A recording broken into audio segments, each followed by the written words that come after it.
Hi, I'm Dr. Gayatri Acharya at Mayo Clinic, and I'm here today with Dr. John Stulak, cardiac surgeon specializing in VAD surgery, Dr. Sudhir Kushwaha, director of the Transplant and VAD program, along with Ms. Sarah Shuttle, VAD coordinator at Mayo Clinic. Thank you for being here. Thank you.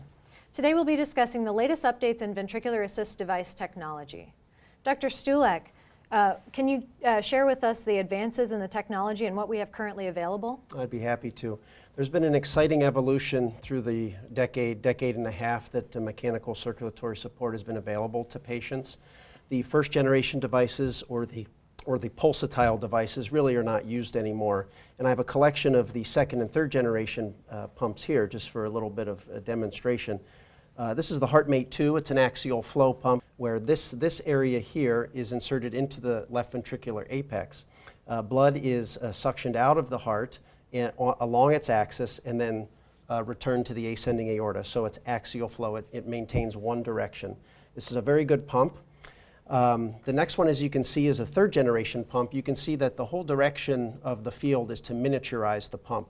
This allows us as surgeons to employ alternate strategies of implantation, minimally invasive, and also you can see it would have implications for a bridge-to-transplant where there's less material to explant if you consider this pump. This is the Heartware HVAD, whereas you can see this is inserted directly into the left ventricular apex.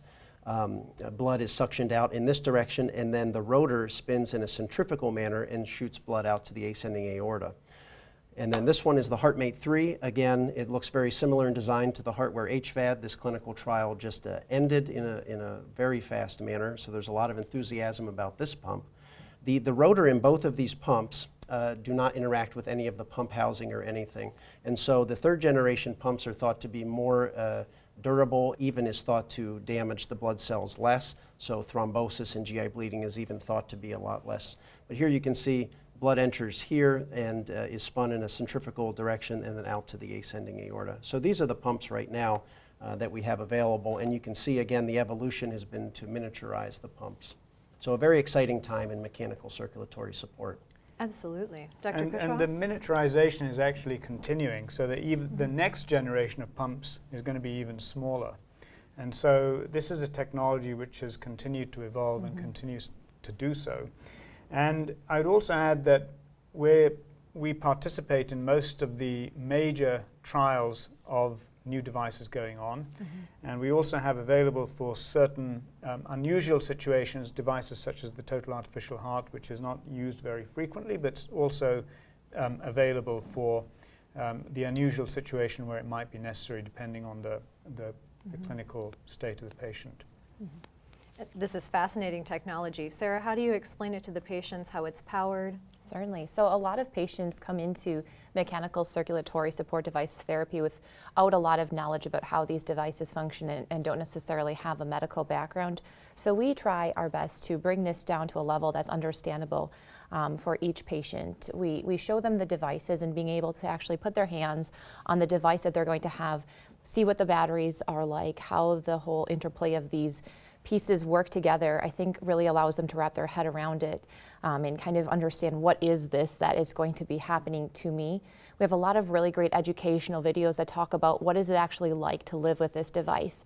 You'll now have this cord that exits your body. How does that influence lifestyle changes? How can you do activities or even things like showering with this device, which you can do, but takes a little bit of practice. So it's almost like adjusting to this alternative way of living, which can offer, as Dr. Stulak and Dr. Kushwaha pointed out, significant advantages regarding longevity with a device like this. But we certainly spend a lot of time, hours with the patients, not only myself and my colleagues, but the nursing staff and all of the staff at the hospital, explaining exactly what this all entails and how patients can integrate their current life with therapy with a mechanical circulatory support device. Great.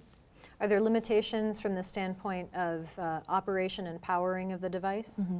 So these devices are powered either with batteries, which are fully rechargeable, or else the patient can plug into wall power. So you can either use alternating current or direct current to power these devices. Most patients would like the ability and freedom to be able to do things in the community, interact with family members and friends, and so most patients elect to utilize battery support during the day.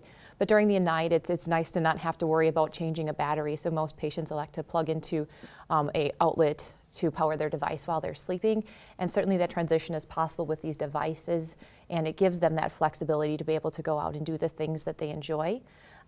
Limitations, certainly post-operatively you have to be careful initially with lifting and how much you do, but we certainly do encourage activity and the progression of that as one heals from surgery.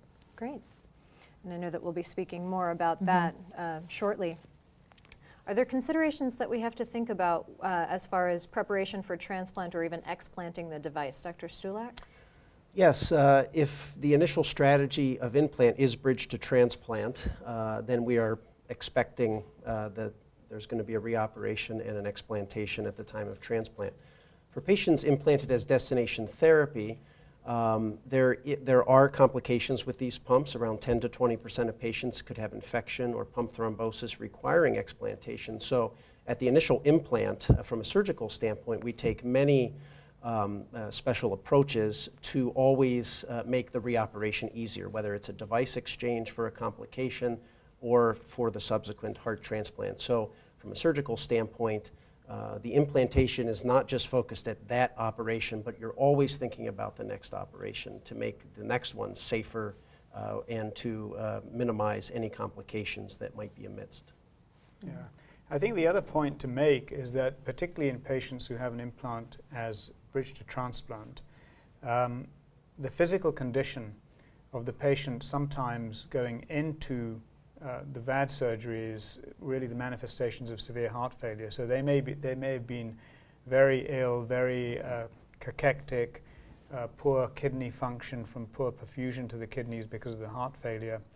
But after a period of VAD support, many of these patients have become rehabilitated to an extent that by the time transplantation comes along, when an organ becomes available for them, the post-operative recovery from the transplant is actually much easier because the general physical condition of the patient is so much improved compared to how they were. So that's another often unrecognized aspect of this therapy, particularly when it's used as bridge to transplant. Wouldn't you agree? I agree completely. Yeah, I think that speaks to the importance too of the education, so patients know the things that they need to do to succeed to give them the best chance of having a reduction in these complications. Even things like infection, we teach them in the hospital, how do you clean the area where the cord exits your body to reduce the risk of infection?